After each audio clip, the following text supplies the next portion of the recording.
Bonjour, paix à vous, bonjour, je vous depuis.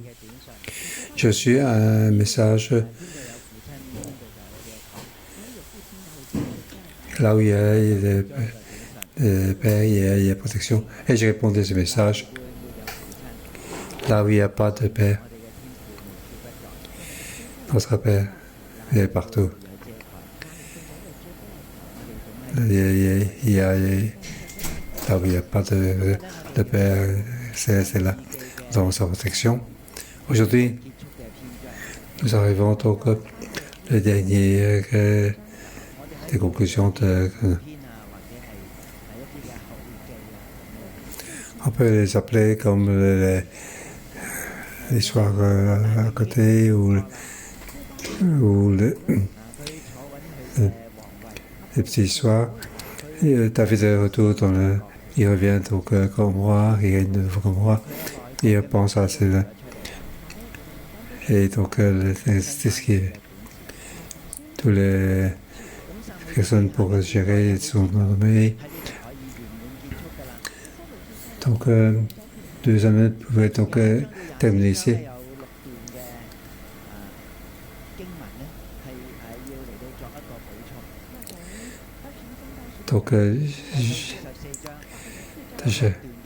Donc, chapitre 21 à 24 hier, donc 6 histoires pour que le contrôle de David pour qu'il puisse avoir plus de connaissances, pour avoir plus de couleurs. Donc, cette partie, il y a 2 parties qui ont été retenues dans le chapitre 21. Alors, chapitre 21 et 22, c'est 2 poèmes. C'est un poème de somme de remerciement. Donc après toute bataille, aussi donc les tristes situations de la famille. Puis donc David peut remettre donc une offrande de remerciement. Et pour ça il écrit donc cette somme de remerciement. En fait, c'est aussi le somme 18.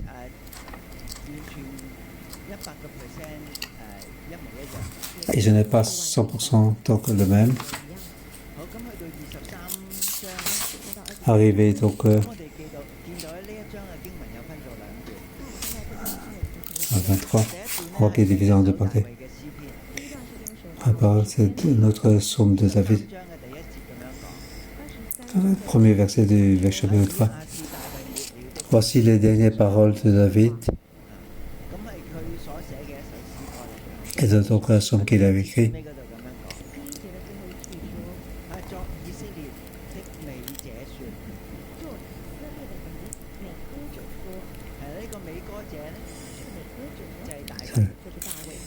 Donc celui qui écrit aussi, c'est David.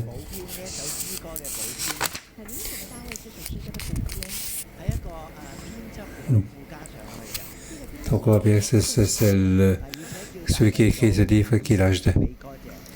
Il a donc David donc adressa les paroles de chant à l'Éternel qu'il eut délivré de ses ennemis. David donc terminé. Donc tout cela fait clairement révélé par devant. Donc ce sont des dernières paroles.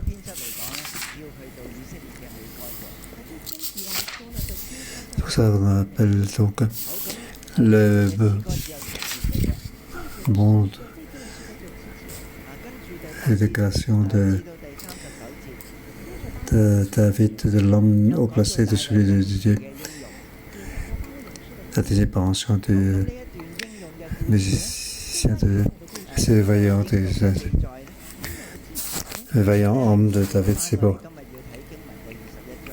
C'est pour voir le chapitre 21,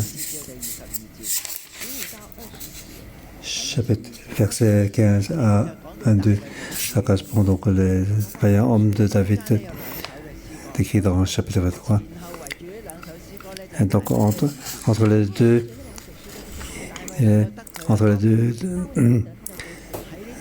on serait entre donc les vaillants hommes de David.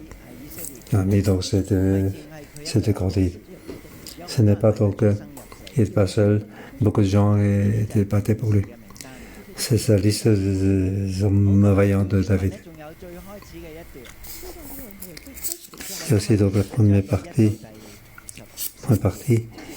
c'est le verset 1 à 14 au chapitre 21. Et aussi donc le chapitre 24. On parle donc pendant que il y a donc des autres. Au chapitre 21, donc on parle de 3 ans de famine. Et au chapitre 24, c'est 3 jours de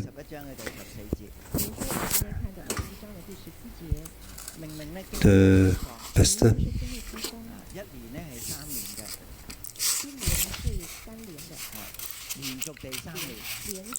Donc pendant 3 ans, il y a eu la famine. Donc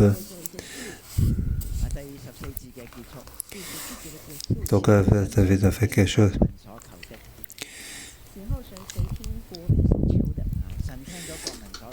Après, les versets 14. Après cela, Dieu fait apaiser envers le pays.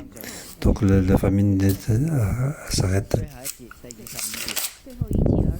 Donc au chapitre 24, au verset 25, David a fait quelque chose. Il dit, dernier verset, il construit un hôtel en l'hôtel éternel. Il offrit des holocaustes, des sacrifices de camions. Alors laissa fléchir en faveur du pays, et le fléau qui frappait d'Israël s'arrêta. On parle de David a fait quelque chose. Donc David a fait quelque chose, qui a arrêté donc 3 ans de famine. Alors que Dieu fait apaiser envers le pays. Et au chapitre 24, quand David a fait une faute, Dieu lui a laissé le choix, il a 3 jours de peste. Mais donc par rapport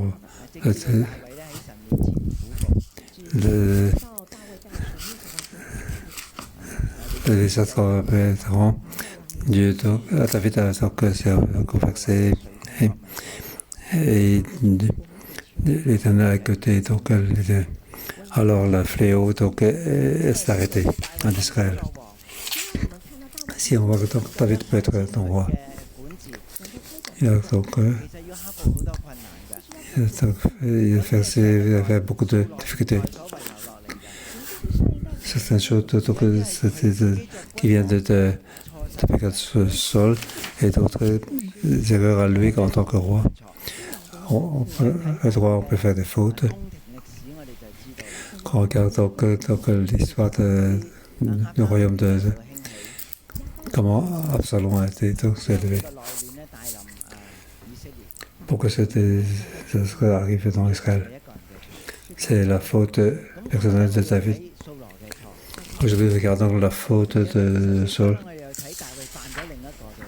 Au chapitre 24, c'est aussi David a fait une autre faute. Mais ce royaume peut être gardé par Dieu.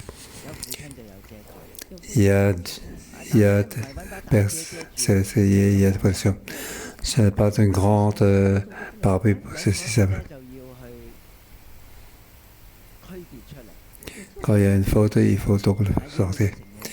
Il faut donc reconnaître les fautes.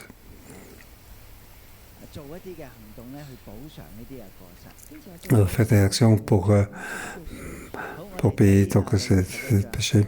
Regardez chapitre 21, verset 1 à 14. C'est notre première partie.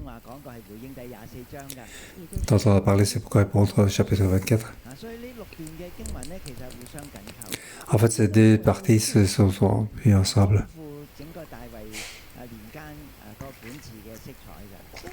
Donc c'est pour comment David contrôle l'esprit. Ici, on dit, donc au cours de quand David a eu une famine qui dura 3 ans, David rechercha l'Éternel. Comment il a cherché l'Éternel, on ne sait pas.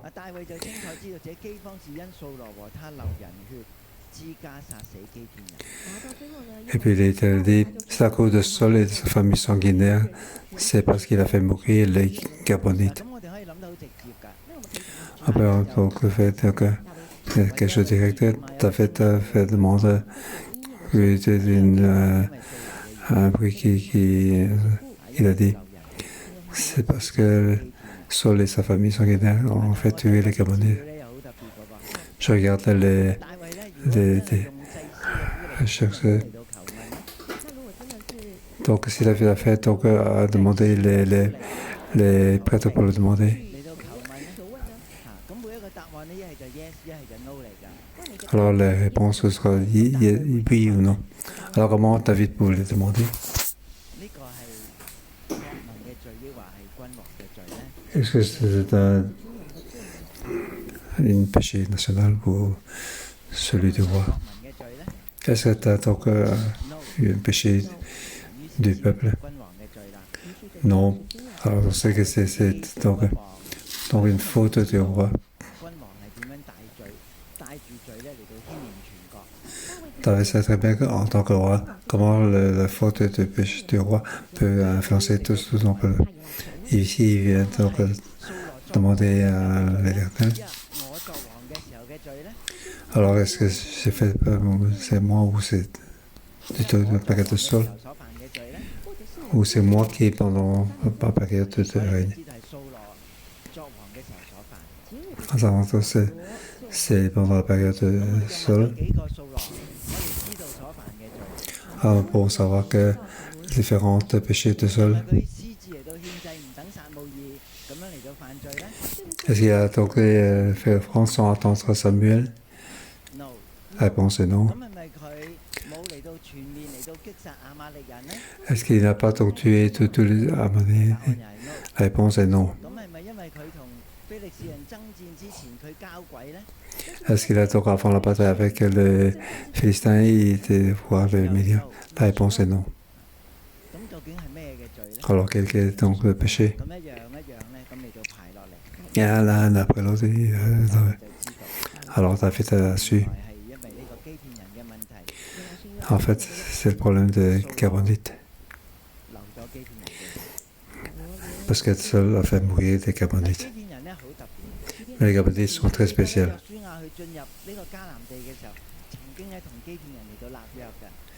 Rappelons que Joshua, en entrant dans le Canaan, Joshua a fait une alliance Gabonite. Après, ils ont su que les Gabonites sont les Ammonites. Ce sont les Ammonites qui étaient donc qui habitaient dans cet endroit-là qui est bien. Donc, il a fait donc mourir sur les Gabonites. Mais comme il a fait dans l'alliance avec les Gabonites, tout respecter donc cette alliance. Car Dieu est au milieu de l'alliance. Lorsqu'on ne respecte pas l'alliance, on ne respecte pas donc Dieu. Nous pensons que c'est une alliance entre hommes. En fait, nous avons fait l'alliance devant Dieu, y compris notre alliance de mariage. C'est entre l'homme et Dieu. C'est pour ça que je ne peux pas donc, oublier donc, l'alliance qu'il a faite. Donc ces Gabonites deviennent donc des esclaves pour porter le bois et l'eau. Pour donc servir les Israélites. C'est facile pour faire donc pour les Israélites. Il a fait tuer donc les Gabonites car ils sont les descendants amoriens. puisque Joshua a fait l'alliance avec eux. En fait, ceci n'est plus nécessaire. Il était dans cette protection de cette alliance. En fait, Dieu regarde toutes ces choses. C'est pour ça que Dieu n'est pas content. L'alliance qu'on a faite, on peut le respecter. C'est pas tant que notre parole est importante, mais notre Dieu est un Dieu de l'alliance. Une fois tapé dessus, il a appelé le capitaine pour leur parler, lui demander comment donc expier donc ce péché. Comment que l'héritage de terre peut être béni. En fait, et comment bénéficier de l'héritage de terre. Donc les malédictions de c'est les malédictions des hommes. Lorsqu'on bénit donc la terre, les gens qui habitent la terre peuvent la bénédiction. Parce que donc, on prend donc l'héritage après quelques générations, c'est plus. Si la terre a été maudite par le. Alors, toutes les personnes qui, dans le futur, qui habitent dans cette terre, ils ont été influencés par ces malédictions. David peut donc, enlever tout ceci.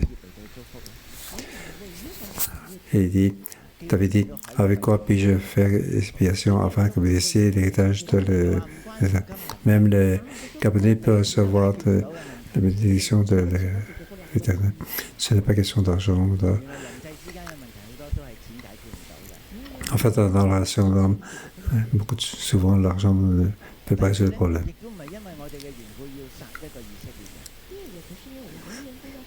Ce n'est pas à nous de faire mourir quelqu'un en Israël ou faire beaucoup en Israël. Alors demande, voulez-vous je fasse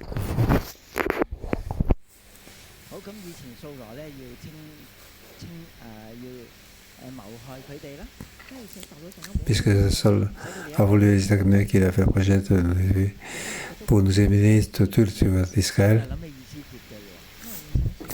On pense à l'histoire des idées. Il voulait donc plus aucun Israël habite dans le pays.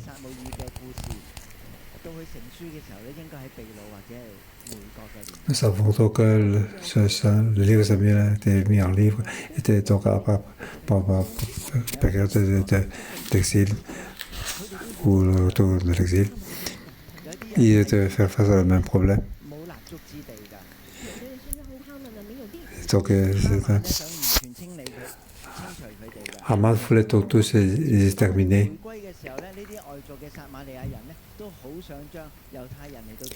Lorsqu'ils sont autour de l'exil, les Samariens voulaient donc les faire partir. Donc, pour les lecteurs c'était donc les lecteurs de l'exil ou autour de l'exil. Alors, comment les Gabonais pouvaient être. Je vais parler de changement de temps. On lit ces périodes de David et Saul. Mais lors de l'écriture, c'était dans la période de l'exil et de l'exil. Savez-vous que ce sont des histoires de contextes différents. Il faut remettre en lieu, c'est pour les gens qui étaient dans l'exil et tout aussi. Nous, qui sommes intellectuels, nous avons une troisième citation. Nous lisons qu'ils ont, donc c'était ça. Nous ne sommes pas de la période de David. Nous ne sommes pas non plus de la période de l'exil. Entre David et le retour de l'exil, il y a plus ou moins 500 ans. Nous sommes donc après Jésus de 2000 ans. Donc, cette période différente est à 2700. On dit que c'était nous parle à nous. Nous devons entrer dans cette... comprendre ce qui s'est passé dans les histoires. Et puis entrer dans la deuxième période. Ces lecteurs, qu'est-ce qu'ils pensent?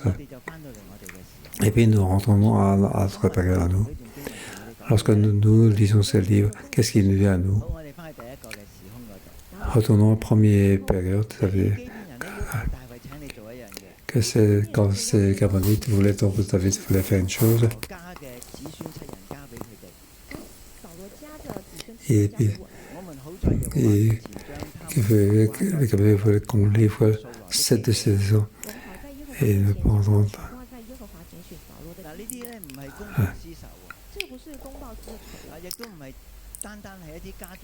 Ce n'est pas une vengeance de famille. Il fait ceci enfin devant l'Éternel, sans crainte, car l'Éternel est quelqu'un qui garde l'alliance.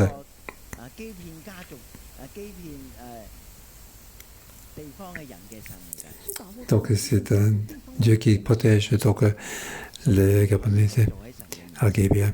C'est pour ça qu'il pouvait faire ça devant l'Éternel. Et pour dire. Donc David va chercher donc ses petits-fils, les descendants de Saul. Il aime donc le fils de Jonathan. Mais mes filles Pochette, il n'a pas été sorti. Au verset 8, il y a donc deux familles. Donc Israël, donc une concubine de Saul. Il a remis donc ses 2 fils et l'autre. Et donc sa fille Mika.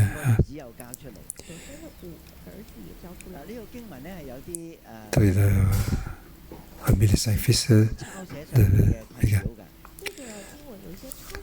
Donc quelle difficulté pour toi?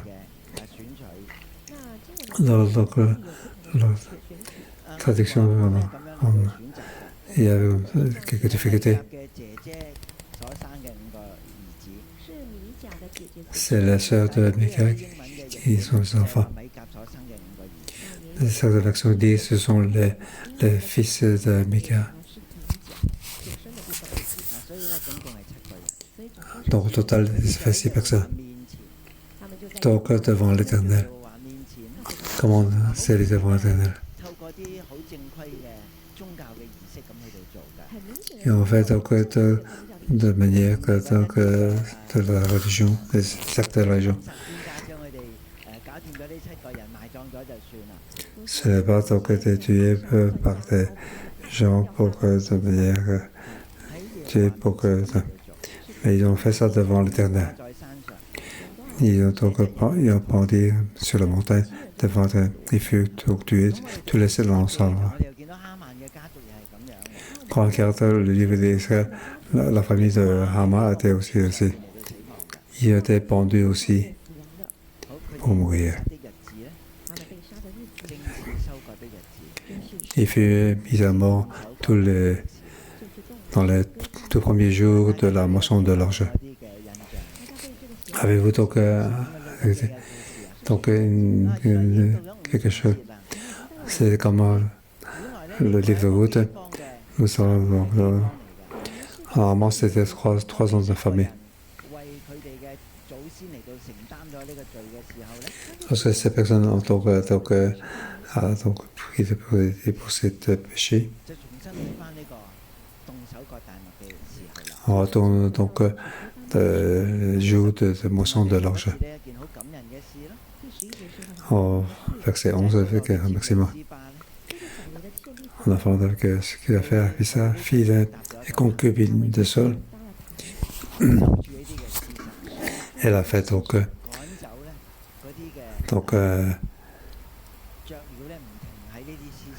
c'est aussi quelque chose contre les régimes. Donc elle a pris ton place et empêcha les oiseaux de ciel de s'approcher d'eux pendant la journée.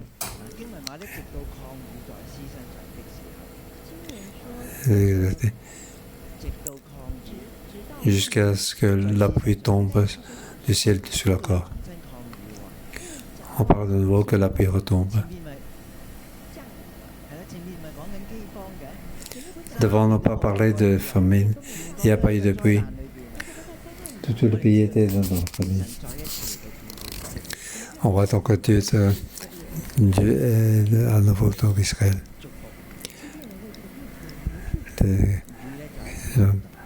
Capacité pour que venir, la pluie revient. David regarde ceci. Il fait cette occasion à apprendre les ossements de Saul et de son fils Jonathan chez les habitants de Gabès en Galate.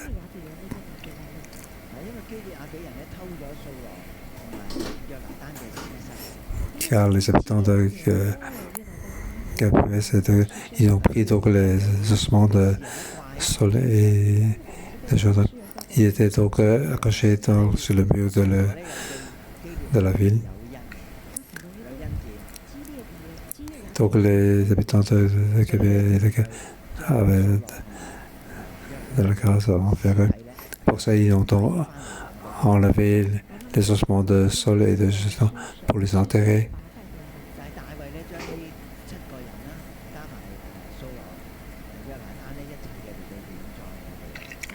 Pour ça, donc, ils ont enlevé les ossements de ces personnes avec Saul et de Jonathan. Ils ont donc mis ensemble.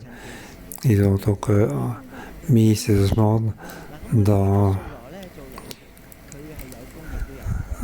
le tombeau de Kis, ensemble, le père de Saul. Il a fait grâce aux habitants de Galate. Lorsque Ammonite était donc attaqué, Saul a aidé.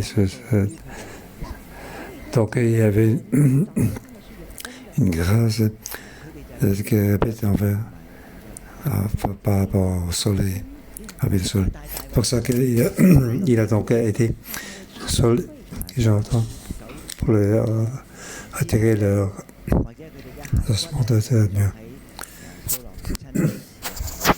Tout à fait, donc enterrer les ossements de Saul et son Jonathan ainsi que ces personnes dans le tombeau de Kis. En voyant David par rapport à la famille de Saul et à la grâce. Il a laissé donc ces 9 personnes pour être enterrées en même temps, au même moment, au même endroit.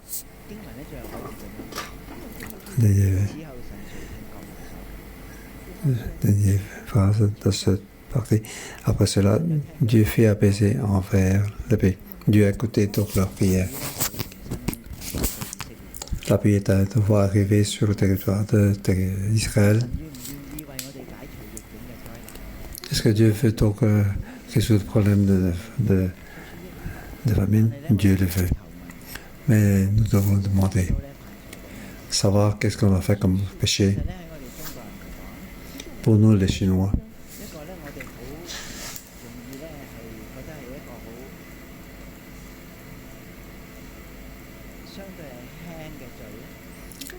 nous pensons que c'est un péché qui est léger. C'est que nous ne gardons pas donc l'alliance. Nous n'attachons pas l'importance à notre promesse. Souvent, les parents promettent aux enfants quelque chose qu'ils ne font pas.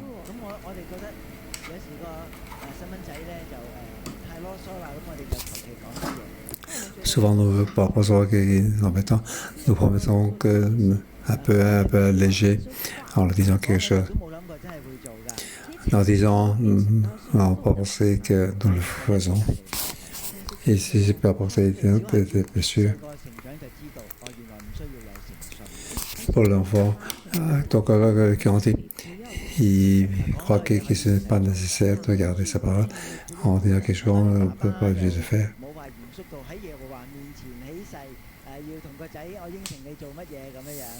Bien sûr, le père n'a pas donc promettre devant l'Éternel ce qu'il va faire, ce qu'il suffit à faire.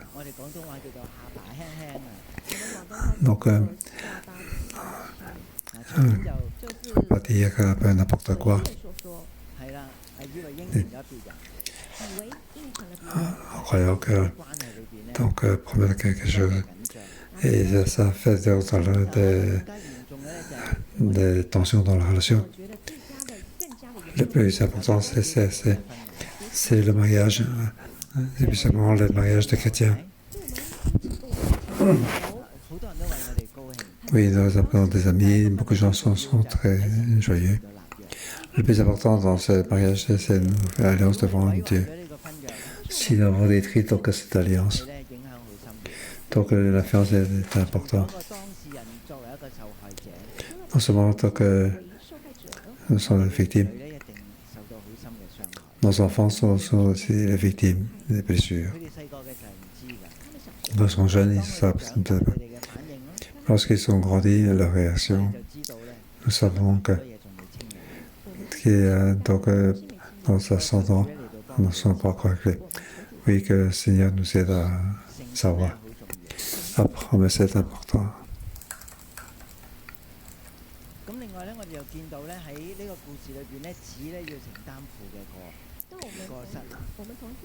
Dans cette histoire, donc les fils peuvent donc supporter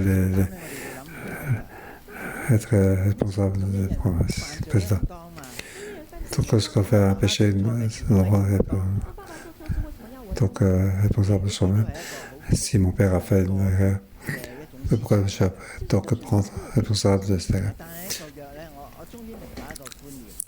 Dans l'enseignement, j'ai compris donc une vision.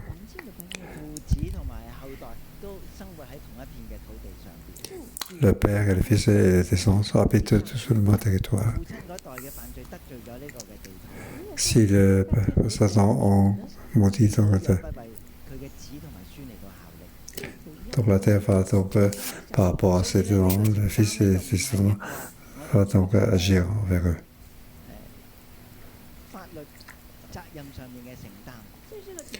Donc pour ça, ce n'est pas devant la loi. Mais en fait, dans la vie, il faut supporter donc les choses, les méchancetés de génération précédente. Nous devons prier pour la terre, pour nos ascendants. Nous demandons à Dieu d'enlever tout ce désastre et malédiction. David a pu faire ceci.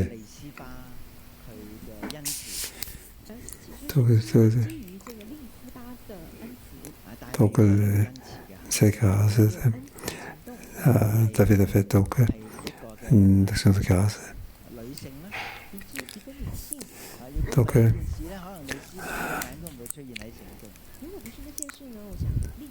Donc, Ispa, donc, ce ne sera pas donc, ne sera pas dans nous ne savons même pas qui est Saul avait donc une concubine qui s'appelle Ispa. Pour elle, c'est quelque chose de très douloureux. Donc, elle a dû remettre les gens de la famille pour remettre. Et David a su. Et David a fait quelque chose de grâce envers la famille. Pour donc enlever ces malheurs, ce n'est pas ce que je trouvais. Il faut des actions de grâce, de bénédiction, pour que la bénédiction arrive sur cette terre. Regardez, donc la deuxième partie, versets 15 à 22. Ici, donc, c'est une liste de vaillants de David pour faire la guerre avec les Philistins, pour faire sortir le manière de vaillant. Donc David est descendu avec ses serviteurs. Il voit comme fait ça, il n'a pas donc. Mais David a eu une défaillance. Donc David était fatigué. Il était épuisé. Donc il y a un homme qui s'appelle Jesse. Maintenant, il voulait tuer David. Il avait donc une lance d'un bronze. Il posait le truc avec donc une épée neuve.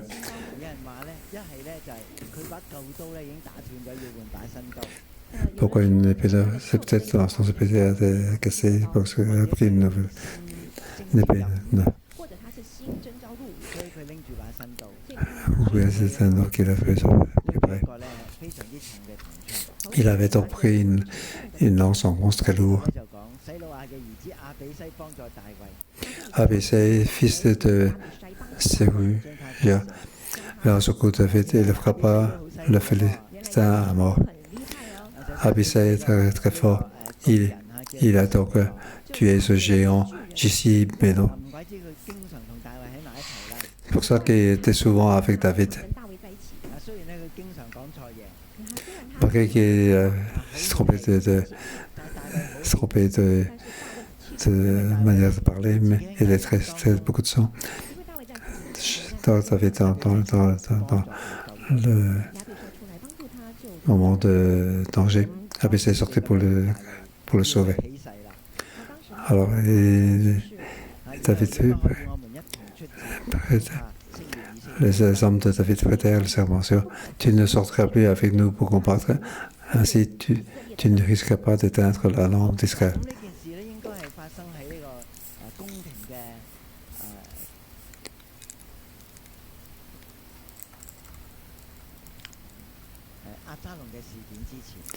Donc, c'est quelque chose qui peut passer avant Absalom. Donc, il fallait donc arrêter les visas pour avoir la paix.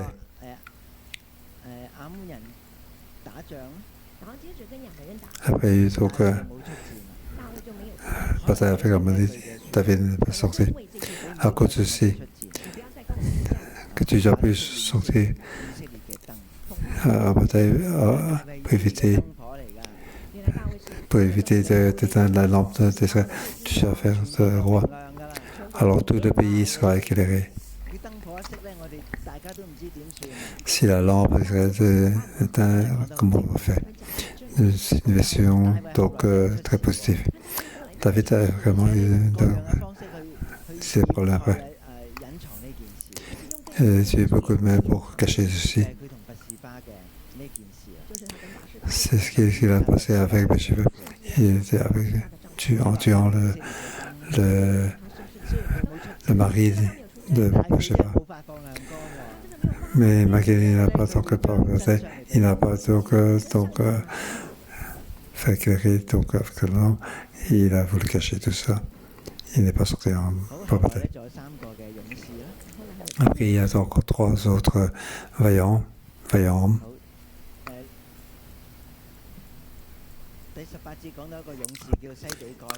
Au verset 18, il y a donc il s'appelle Sibékai. Il a tué donc un géant. Il était donc descendant de Rapha.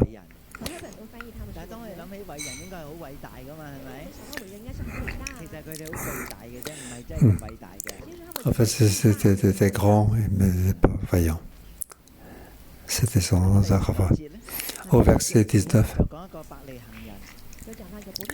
il parle d'un homme de Bethléem. Il s'appelle donc El-Shanan. Il a donc tué Goliath, un homme de Gath. Est-ce que c'est celui que David avait tué? Il y a plusieurs possibilités.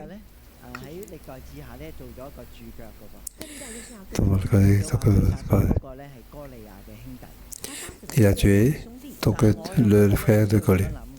Je pense qu'il ne faut pas réfléchir ainsi. Il peut y avoir un deuxième, troisième Goliath. Ce sont tous les descendants de ce géant.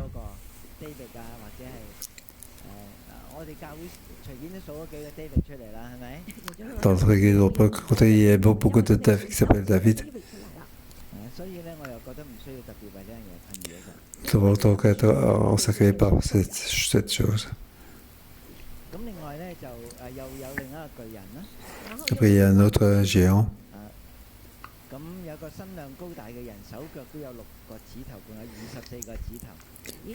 Il avait donc un homme de haute taille qui avait 6 doigts à chaque main et chaque pied. Alors, un certain qui s'appelle Jonathan, il a tué tous ces Philistins. Ce sont des gens de Gath. Ils ont tous été tués par le serviteur de David.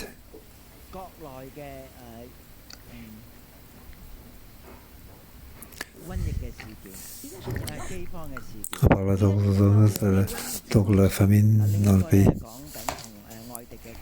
Et un autre qui parle donc de bataille avec l'extérieur. David pour donc la paix. Utiliser la grâce pour contrôler les douleurs avec les autres.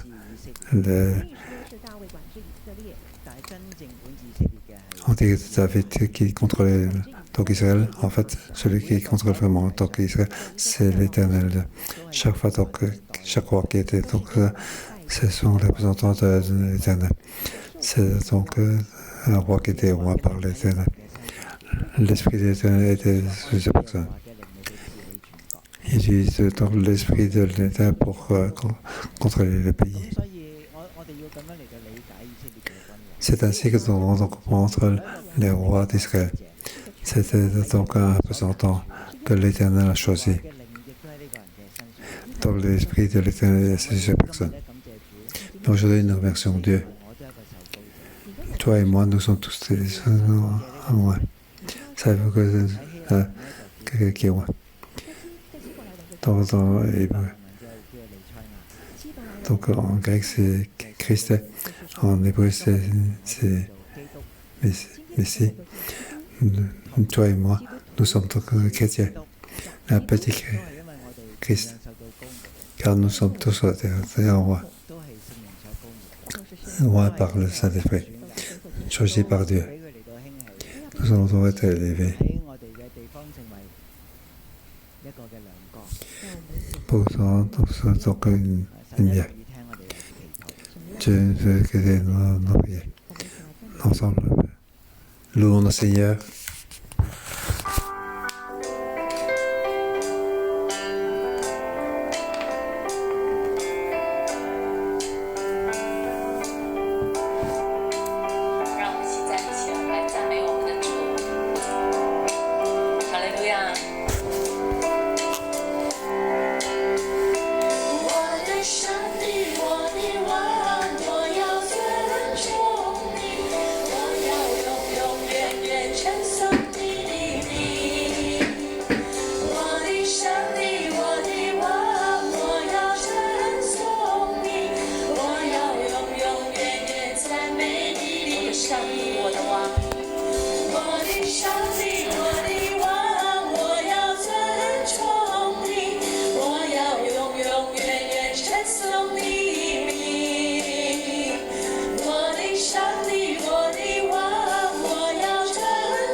action, nous te louons, Seigneur.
神啊，你係一個守約施慈愛嘅神。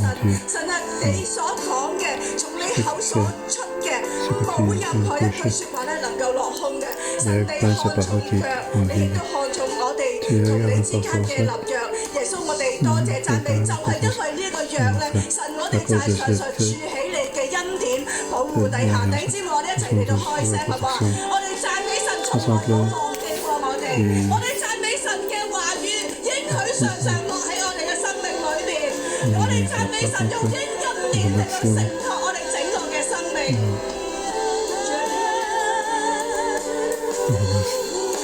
開聲讚美神，今日神藉着佢嘅話語，你再一次鼓勵我哋，讓我哋睇到神就係一個看重約嘅神。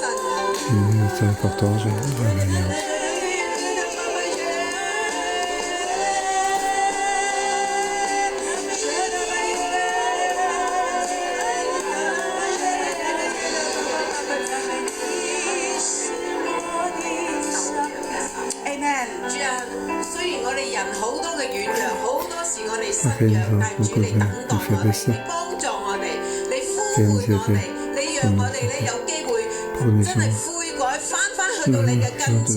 所以我哋多謝你，你從不放棄我哋，你從不放棄你嘅子民，你從不放棄你嘅兒女。天父爸爸，你係一個守約嘅天父爸爸，你係一個充滿慈愛、充滿憐憫、充滿恩典嘅爹。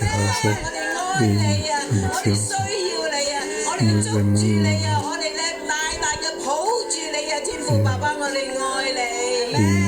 是的，主，我們讚美你，你真好，有你真好。主啊，所以我們來到晨禱，我們抓住你的話語，主，我們按着你的話語行。主，我們讚美你，感謝你。大衛年間有饑荒，1連3年。大衛年間有饑荒，1連3年。大衛就求問耶和華。第14節，此後神垂聽國民所求的，此後神垂聽國民所求的。弟兄姊妹，原來我們是一個關鍵，我們掌握祝福與咒詛的關鍵。今天我們要來禱告，如同何老師剛剛陳導所說的，我們為2樣東西禱告。第一個是我們為自己來認罪。第二个是我们为我们的祖先来承担。耶稣基督已经为我们死了，但是在扫罗家人其实不仅该死，而且其实要死无葬身之地。可是今天就是因为有大卫，有后人，有了7个人来承担，而且有大卫为他们受死，此后耶和华就垂听国民的祈求。此后，耶和华就垂听国民的祈求，地的咒诅在一个信靠神的人身上是能解决的。所以，好不好？现在我们一起跪在地上。我们不是一个例行公事，基督徒做久了，认罪好像是一个例行公事。但是我们来到耶和华面前，我们真的为我们在人与人之间的约上头的破坏，我们来跟主认罪，是轻忽到对孩子、对小孩子的约。我就想起我们讲说雷子英，我帮你老低啦，我帮你存这些的红包钱啊，但是之后有还给孩子吗？大知道在神面前的婚约，甚至我们在香港有很多人，我们在做生意上头，我们是毁约的。我们有一段在神的面前，我们为自己也为我们祖先来认罪。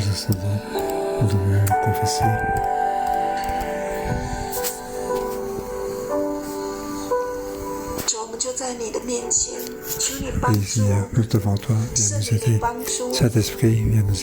当我们跪下来的时候，我们不知道讲什么，但圣灵求你帮助我们，求你帮助我们，求你帮助我们。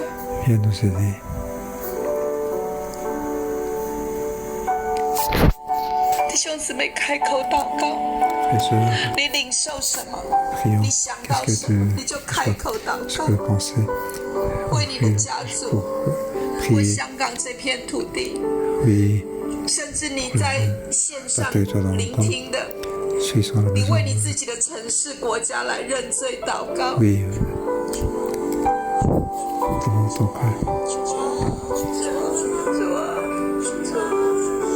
感谢我今天可以听到，我就要来到你面前祷告。主，我们真的是一个不诚实、不信实的民族。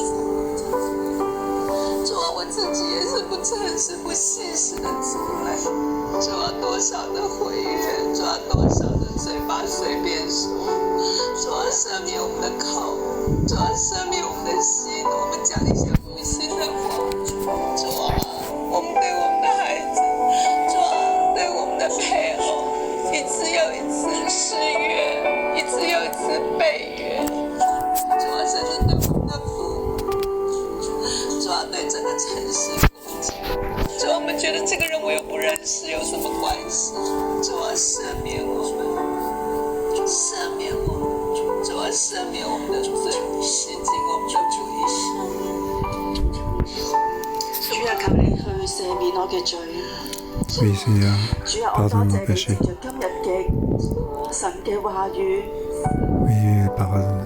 神啊，你係如此看重守約。你所講嘅每句説話，因着你嘅愛，因着你嘅誠信，係唔會落空。神啊，我嚟到你嘅面前，求你赦免我，赦免我輕看我嘅孩子，輕看我嘅仔女所講嘅每一個要求。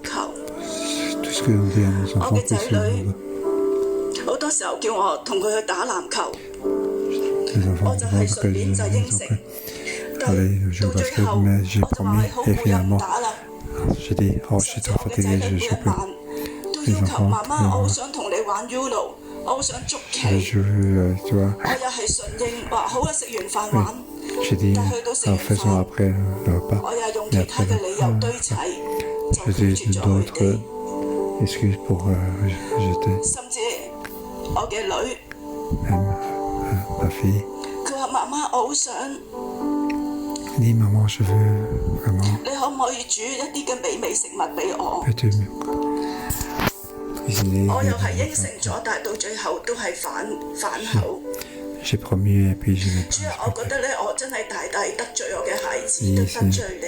Oui, j'ai 我輕 grandement 看咗 ton 我嘅 cœur. 孩子嘅要求， Je 神啊，我輕看咗我嘅 enfants. 孩子嘅要 Je 求。 l'ai offensé, Seigneur. J'ai rejeté le 神啊，求你去赦免我，今日你光照我。 pardonne-moi, 神啊，我都喺你 éclaire-moi. 眼中都係你嘅孩子，但係神啊，你 Je 從 t'ai 來 aussi 冇 ton 輕看 enfant. 過你對我嘅承諾。主啊，但係我今日就係輕看咗我嘅孩子，我覺得佢哋細路仔嚟嘅啫，唔需要咁認真嘅，係唔需要咧對佢哋講每一句嘢咁認真嘅，就算我反悔咧都 OK 嘅。神啊，我求你饒恕我嘅罪，饒恕我嘅罪。 饒恕我嘅罪啊，主！我大大嘅得罪你，亦都係傷害咗我嘅孩子。天父，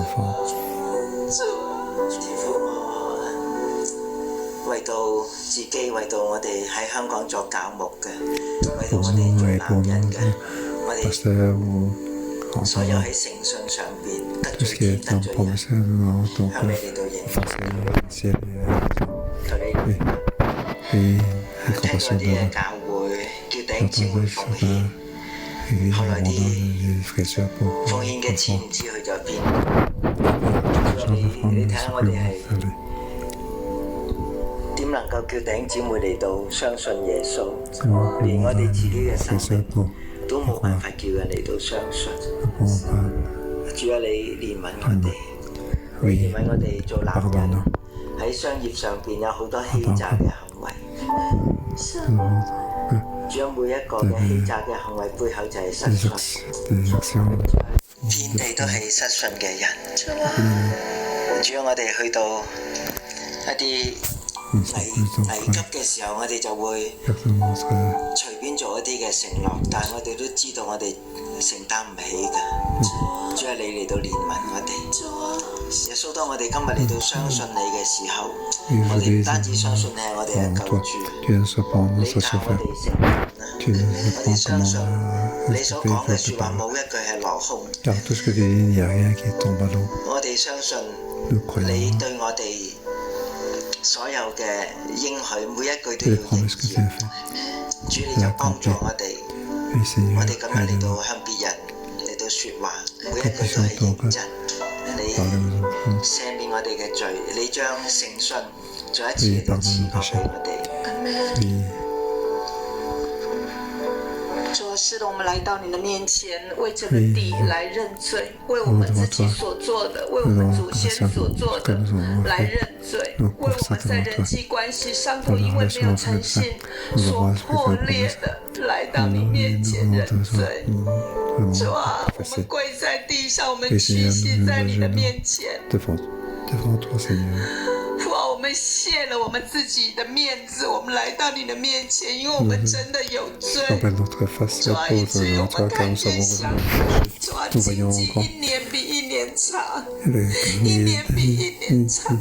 主啊，這是我們當受的，這是我們當受的。父啊，父啊，父啊，你看見我們眾人的屈膝。父啊，你看見你的獨生孩子，他就掛在木頭上。父啊，耶穌就掛在木頭上。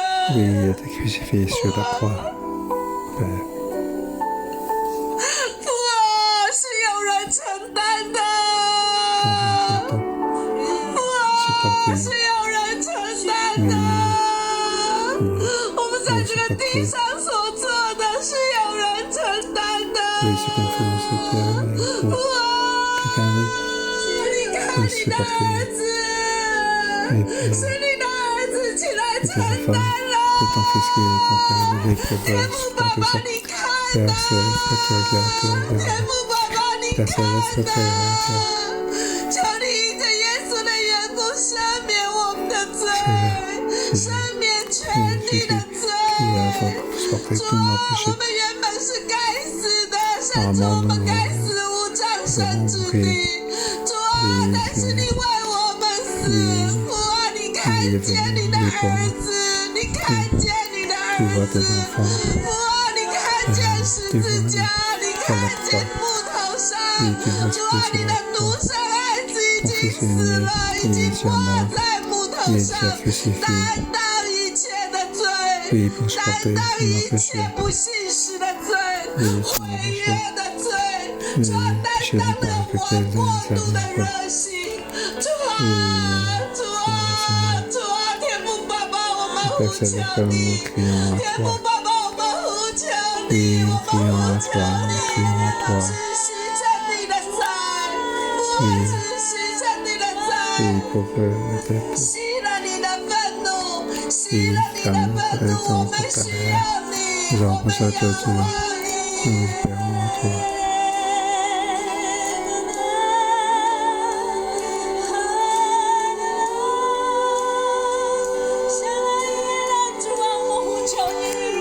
主啊，我们就是恶，主啊，我们要呼求你。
全力来祷告，扬声为全地来祈求，圣灵感动你什么，你就开口祷告，我们同声开口祷告。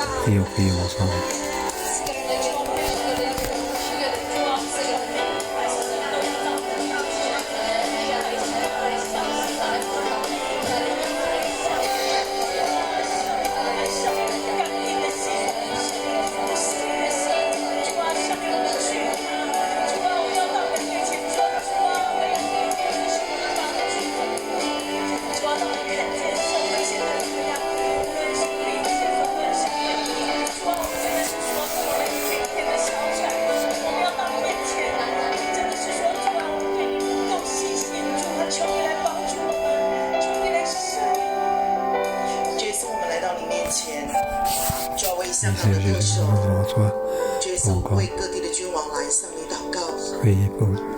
决颂愿我们的特首，愿每一个国家的君王都敬畏你，行耶和华眼中看为正的事。主啊，让所有的人，主啊，他们都从自己的歪斜、自己的权力斗争、一切不属你的光景的当中，能够回转。弟兄姐妹，我们最后在领受祝福的时候，我们一起开口同声来祷告，求神帮助我们每一个人都能够成为大卫的征战勇士，在你的家中，在你的职场，在香港这块土地上，甚至无论你从哪一个国家来，能成为那个国家的主你的大能永现。我们自己来祷告。